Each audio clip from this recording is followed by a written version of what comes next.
Hi అండి. పాతకాలం తీపి గుమ్మడికాయ నువ్వుల పొడి కూర తయారు చేసుకోవడం కోసం ముందుగా ఒక కప్పు నువ్వుల పప్పునైతే ఈ విధంగా బాగా ఫ్రై చేసి పెట్టుకోవాలి. దోరగా వేయించుకోవాలి లో ఫ్లేమ్‌లో పెట్టుకొని.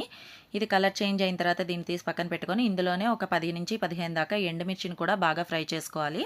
ఫ్రై చేసుకొని ఈ రెండిటిని కూడా చల్లారేదాకా పక్కన పెట్టుకోవాలి. ఇదే ప్యాన్‌లోని మనం ముందుగా కట్ చేసి పెట్టుకున్న గుమ్మడికాయ ముక్కల్ని యాడ్ చేసుకొని ఇందులో ఉప్పు, పసుపు వేసుకొని ఒక చిన్న బెల్లం ముక్కను కూడా ఇందులో వేసుకోవాలి.